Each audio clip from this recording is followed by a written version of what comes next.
Whale heating and hot water system. I'm going to quickly show you how to set it up and just to keep on top of it. So what we've got down here, this is the flue for your heating system on the Whale. And then as we come around the van, this is your flue for your hot water system basically. So what we'll do is we'll go inside. Right, so here's our Whale control panel. So it's quite simple really. There's your tap, that's for your water heating.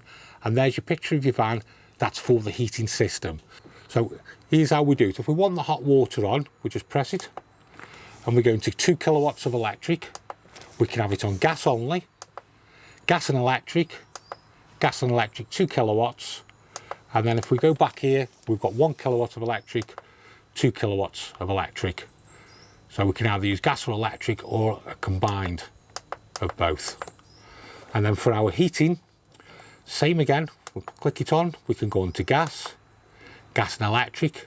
It only went to gas first because that was the last one I was using, was the gas. Well, then we've got 1 kilowatt of electric, 2 kilowatts of electric, 3 kilowatts of electric, gas on its own, or gas and electric.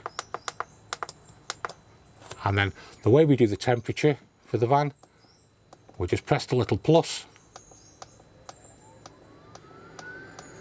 And now we're up to maximum. And then the minus obviously takes it down. And as you can hear, the fan now started and it will kick in then, starting to heat up the van.